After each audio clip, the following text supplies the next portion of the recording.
মেঘলা আকাশ, টুপটাপ বৃষ্টি আর গরম গরম মোমোর সুবাস শুনতেই কেমন ভালো লাগছে, তাই না? চলুন আজ ঘরেই বানিয়ে ফেলি ঘরোয়া উপায়ে সুস্বাদু চিকেন মোমো ও চিলি অয়েল সসের রেসিপি। প্রিয় দর্শক, আসসালামু আলাইকুম। আশা করি সবাই ভালো আছেন। তাহলে চলুন দেখে নেওয়া যাক পুরো রেসিপিটা। প্রথমে আমরা 4 কাপ আটা নিয়ে নিয়েছি, স্বাদ মতো লবণ আর পরিমাণ মতো অল্প অল্প নর্মাল পানি দিয়ে একটি ডো তৈরি করে নিচ্ছি। শক্ত আর নরমের মাঝামাঝি ডোটা তৈরি করে নিব। আমরা ডোটা ভিজে টাওয়াল দিয়ে ঢেকে রাখবো।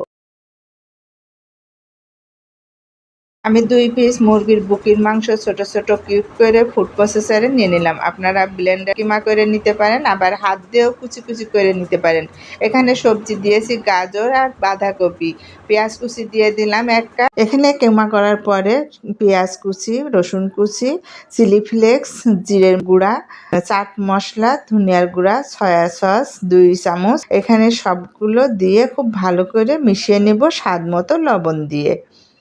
মিশিয়ে নেওয়ার পরে আমরা এখানে গরম তেল ব্যবহার করব ফুটন্ত। তো 1/3 কাপ গরম তেল আমি ফুটিয়ে নিয়ে গরম গরম দিয়ে দিলাম কিমার ভিতরে। এবার খুব ভালো করে মিশিয়ে নিব। ভালো করে মিশিয়ে নেওয়ার পরে আমরা এক সাইডে রেখে দিয়ে ডোটার কাছে চলে যাব। ডোটা এখন ভালো করে আর একটুখানি মথে নিব। লেচি কেটে রুটি বানিয়ে নিলাম। কুকি কাটার দিয়ে আমি কেটে নিচ্ছি। আপনারা কোটোর মুটকি বা ছোট ছোট লেচি কেটেও নিতে পারেন। দেখতেই পেলেন এর কতটুকু পাতলা করেছি। তারপরে সেই কিমা দিয়ে দিলাম। কিমা দেওয়ার পরে এখন মোমোর ডিজাইনটা তুলে নিব। আপনারা আপনাদের পছন্দ মতো এই মোমোর শেপটা দিয়ে নিতে পারেন।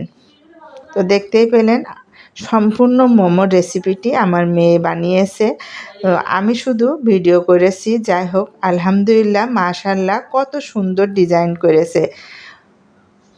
আবারও একটি দেখিয়ে দিচ্ছে আপনাদের, যে যারা বুঝতে পারেননি তারা এই ডিজাইনটা দেখে একদম সহজভাবে মোমো ঘরোয়াভাবে বানিয়ে ফেলতে পারেন। বৃষ্টির সন্ধ্যায় এই গরম গরম মোমো এতটা সুস্বাদু, সাথে যদি থাকে চিলি অয়েল সস, তাহলে খেতে কেমন হবে বলুন তো? একদম সহজ রেসিপি আপনাদের সাথে শেয়ার করলো মোমোর ডিজাইনটা। তারপর রাইস কুকারের ডিশে আমরা তেল ব্রাশ করে নিচ্ছি। তেল ব্রাশ করার পরে আমরা মোমোটা 15 মিনিটের জন্য ভাপে সিদ্ধ করে নিব। তো স্টিম করার পরে আমরা এখানে চিলি অয়েল সস বানিয়ে নেওয়ার জন্য 1 টেবিল চামচ বেশি রসুন কুচি দেওয়া হয়েছে। চিলি ফ্লেক্স দেওয়া হচ্ছে 1 টেবিল চামচ। আপনারা যতটুকু ঝাল খাবেন সেই অনুসারে দিয়ে নেবেন। আমরা দেখতেই পারছেন দিয়ে দিলাম। এখন আমরা দিয়ে দিব 2 চা চামচ সাদা তিল দিয়ে দিলাম। এই চিলি সসের জন্য মোমোটা অসম্ভব সুস্বাদু মজাদার হয়ে থাকে। তো আপনারা এই সসটা বানাতে ভুলবেন না কিন্তু। এবার তেল ফুটিয়ে নিব 1/3 কাপ।